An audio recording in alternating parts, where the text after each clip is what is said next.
Good morning, everybody. Welcome back. Third installment of Scott's Selections here for Saturday, October 5th. For again, today's play of the day. Quick recap what happened yesterday. We had a nice winner in the WNBA with the Aces first half, minus half a point and minus 130 on FanDuel. Line closed about minus 155. Hopefully got there early, but either way, it was a sweat. High scoring, fun half. The end of the game, not so much as the Aces killed in the second half, but they survived and they got the job done, leading by 3 at halftime. So nice win. Wasn't easy. Fun sweat, though, and we'll look for another winner here on Saturday. For the extra play, the reminder once again to check out the website for more picks. And if you actually want to get a discount, use the promo code WEH4. US25 to get 25% off. Code is also in the description. Plus a reminder, hit the like button, subscribe to the bell, get notified, never miss an episode. And for the actual play, going to college football, going to look at a night game between Clemson and Florida State. Clemson is a pretty decent favorite here on the road in Tallahassee, as Clemson's laying about 13.5. We're going to lay it at minus 136 on FanDuel. Time recording of 1:30 a.m. Eastern Time. Covers why I'm going to go with Clemson, minus the 13.5 here in this night game.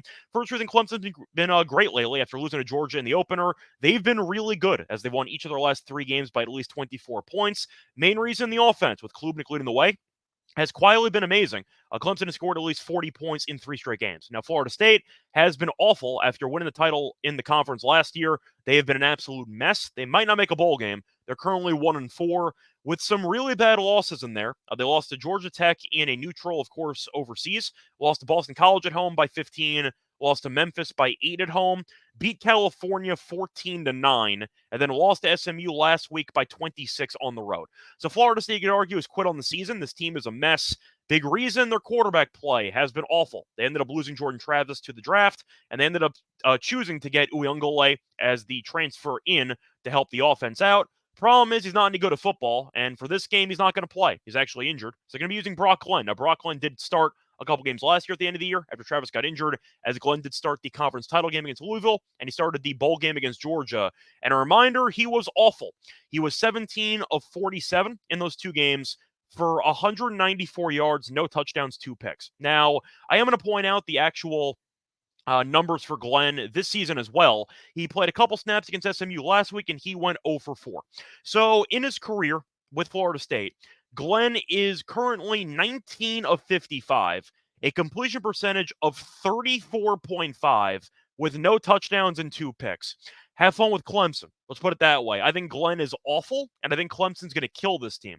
Plus, there's some momentum and for Clemson with them winning 3 games in a row by wide margin, and there's some motivation because Clemson did lose to Florida State last year and at home. And again, they probably should have won. Game went to overtime. Clemson's kicker did miss a kick late.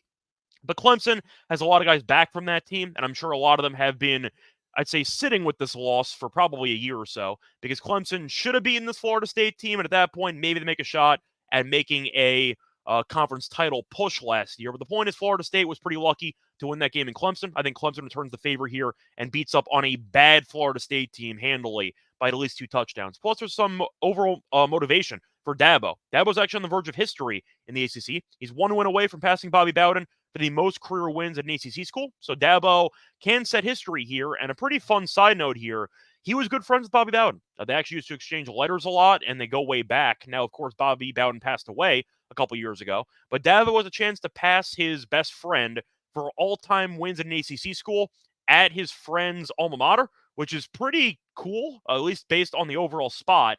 I think Dabo motivated. I think the players know that that's actually on the potential agenda here for Dabo to set a record. But I think Clemson will be pretty annoyed at losing to Florida State last year, and I think that with this really bad form for Florida State, you could really argue they quit on the season. I mean, that second half against SMU was abysmal, and I do think that Clemson, with the offensive firepower and with Florida State once again scoring less than 22 points in every game this season, I see this game being ugly. I think Florida State is on the verge of a complete collapse for the entire season, and I think that Clemson does get the job done handily in this game. Now, if you want to lay 14, 14.5, I don't hate it either, but I'll play it safe. I think 14's a realistic outcome because Clemson can play with their food in the fourth quarter. But give me Clemson, get the job done pretty easily into this road game. So play that once again here for Saturday, October 5th. It's going to be on Clemson, minus 13.5 and minus 136 on FanDuel. Bye, everyone.